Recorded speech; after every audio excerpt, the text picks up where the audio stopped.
महाराष्ट्र नवनिर्माण सेनेसोबत आगामी स्थानिक स्वराज्य संस्थांच्या निवडणुका लढण्याची इच्छा व्यक्त करणारे काँग्रेसचे प्रदेश सचिव राहुल दिवे यांना अवघ्या काही तासांमध्ये आपला निर्णय बदलावा लागला। त्यासाठी त्यांनी काँग्रेसचे ज्येष्ठ नेते बाळासाहेब थोरात यांची भेट घेतली आणि थोरातांनी या संपूर्ण विषयावर पूर्णविराम लावलेला आहे। राहुल दिवे आपल्यासोबत आहेत। काल थोरात साहेबांची भेट घेतली, आता पुढे काय करणार? काल आम्ही थोरात साहेबांची भेट घेतली सगळ्या प्रमुख पदाधिकाऱ्यांसोबत आणि थोरात साहेबांना आम्ही जेव्हा प्रस्ताव सादर केला त्यांनी आपल्याला स्पष्ट सांगितलं की मनसेसोबत आपल्याला जाता येणार नाही। आपला देश पातळीचा पक्षाचे जे विचारधारा आहे या मनसेसोबत आपल्या जमू शकत नाही आणि म्हणून आज आम्ही बिहारमध्ये निवडणूक लढत आहोत, देशाच्या अनेक राज्यांमध्ये निवडणूक लढत आहोत आणि हा संपूर्ण भारतवर्ष अखंड भारत हा कायम आबादित राहावा ह्या पक्षाच्या भूमिका आहे आणि मनसेच्या भूमिका जरा वेगळ्या आहे आणि म्हणून मनसेसोबत जाता येणार नाही असं आम्हाला त्यांनी स्पष्ट केलेलं आहे आणि आम्हाला अध्यक्ष थोरात साहेब जे सांगतील तो अंतिम निर्णय आमच्यासाठी कार्यकर्त्यांसाठी आहे। कारण मी संघटनेतला कार्यकर्ता आहे, मी एनुसाय युवक काँग्रेसपासून पक्षाशी बांधलेला आहे। युवक काँग्रेसच्या निवडणुकीतून तयार झालेला जिल्हाध्यक्ष म्हणून मी त्या ठिकाणी काम केलेलं आहे। म्हणजे माझ्याकडं इलेक्टिव्ह पद आहे संघटनेचं सुद्धा, सिलेक्टिव्ह पद नाही आणि म्हणून पक्षाच्या विचारधारेवर चालणारे आम्ही कार्यकर्ते आहोत। पक्षाने आम्हाला सांगितलं का मनसेसोबत जायचं नाही, आम्ही आता महाविकास आघाडीच्या इतर घटक पक्षांसोबत चर्चा करायला सुरू करणार आहोत। वंचित बहुजन आघाडी असेल, RPIचे घटक पक्ष असेल, असं सर्वांना बाकीच्या लोकांना जे काँग्रेसच्या विचारांशी मिळते जुळते आहे अशांना घेऊन आम्ही नगरपालिकेच्या निवडणुकीत सामोरे जाऊ। पण आता तुम्ही मनसे तुमच्या सोबत आहे असं म्हणून आजपर्यंत तयारी चालू करत होता, आता मनसे नाही तुमच्यासोबत, एक तुमचा पक्षच आता तुमच्यामध्ये सहभागी होणार नाही असं तुमच्या वरिष्ठांच्या आदेशानुसार कळते। आता अडचणी नेमक्या काय आहेत?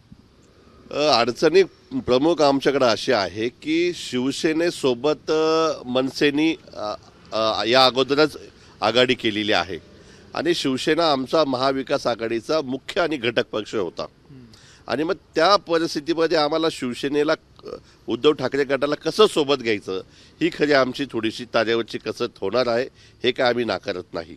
आणि म्हणून काही ठिकाणी जसं मुंबईला सोबाचा नारा आमच्या अध्यक्षांनी दिला त्याच पद्धतीने नगरपालिकेमध्ये काही ठिकाणी आम्हाला तो प्रयोग करावा लागणार आहे आणि काही ठिकाणी शिवसेना उद्धव ठाकरे गटाच्या नेत्यांची चर्चा करून की मनसेला बाजूला करून जर आघाडी करता आली तर तो प्रयत्न आम्हाला करावा लागेल।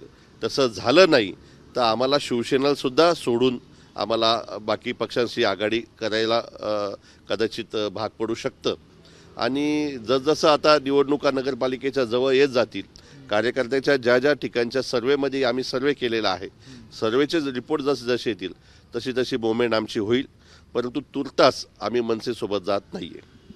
तुम्ही म्हणता तसं ठाकरेंची शिवसेना मनसेला सोडणार नाही, ते जवळपास आता नक्की झालेलं आहे। अशा वेळेस घटक पक्ष आहे तुमचा महाविकास आघाडीचा, यावेळेस शिवसेना तुमच्या बाजूने राहील का मनसेसोबत जाईल? म्हणजे हे त्रांगडं तुम्ही कसं सोडवणार?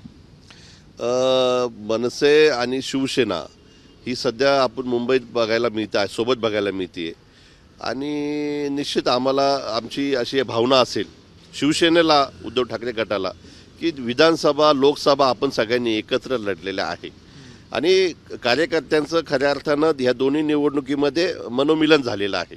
आम्ही शिवसेनेच्या कार्यकर्त्यांसोबत बसलो, लोकसभेला विधानसभेला अपयश आलं, लोकसभेला यश आलं।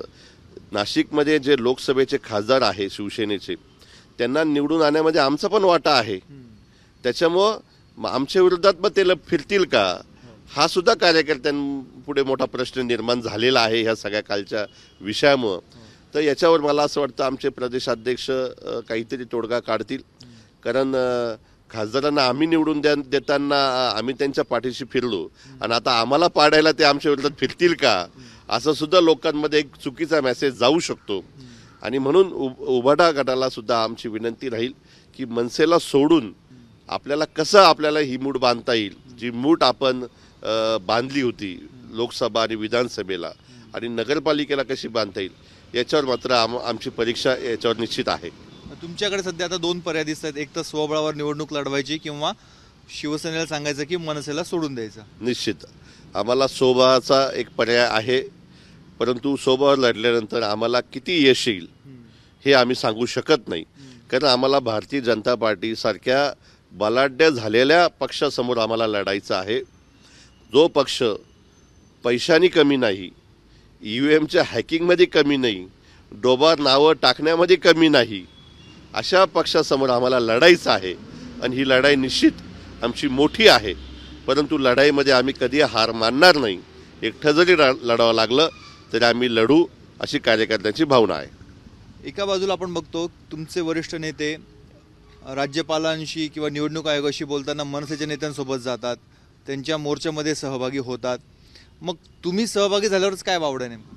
नाही, आता असं आहे की आम्ही जेवढी पक्ष आहे भाजप व्यतिरिक्त, हे आम्ही सगळे विरोधी बाकावर बसलेले आहोत.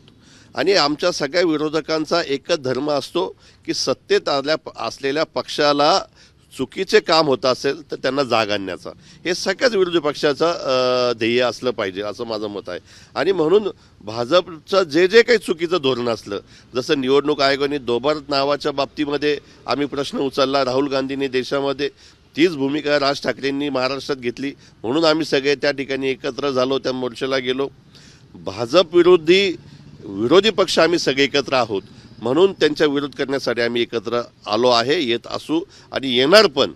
फक्त निवडणुकीमध्ये मात्र आम्हाला ती तांत्रिक अडचण येत आहे आणि ती तांत्रिक अडचण मला वाटतं की नेत्यांनी सोडवावी, एवढीच माझी मागणी राहील. हे आहेत राहुल दिवे. त्यांचं म्हणणं आहे आता नेमकं तांत्रिक अडचणीला त्यांना सामोरं जावं लागतंय. एका बाजूला शिवसेनेला सोबत घेऊन निवडणुका लढवायच्या आहेत आणि दुसऱ्या बाजूला पक्षश्रेष्ठींचा आदेश पाळून मनसेला बाजूला ठेवायचा आहे.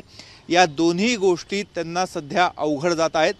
त्यामुळे येत्या काळामध्ये पक्षश्रेष्ठी नेमका काय निर्णय घेतात हे बघणंही तेवढंच महत्त्वाचं आहे. बिहारची निवडणूक आता ऐन रंगामध्ये असताना या घडामोडी महाराष्ट्रामध्ये घडत आहेत. त्यामुळे एक चुकीचा संदेश बिहारमध्ये जाऊ नये यासाठी देखील पक्षाकडनं खबरदारी घेतली आहे. त्यामुळे पुढील 8 ते 10 दिवसामध्ये नाशिकमध्ये आणि महाराष्ट्रात काय नाट्यमय घडामोडी घडतात हे बघणंही तेवढंच महत्त्वाचं आहे. कॅमेरामॅन मयूर बारगेजेसह मुकुल कुलकर्णी, ABP माझा, नाशिक. ABP माझा, उघडा डोळे बघा नीट.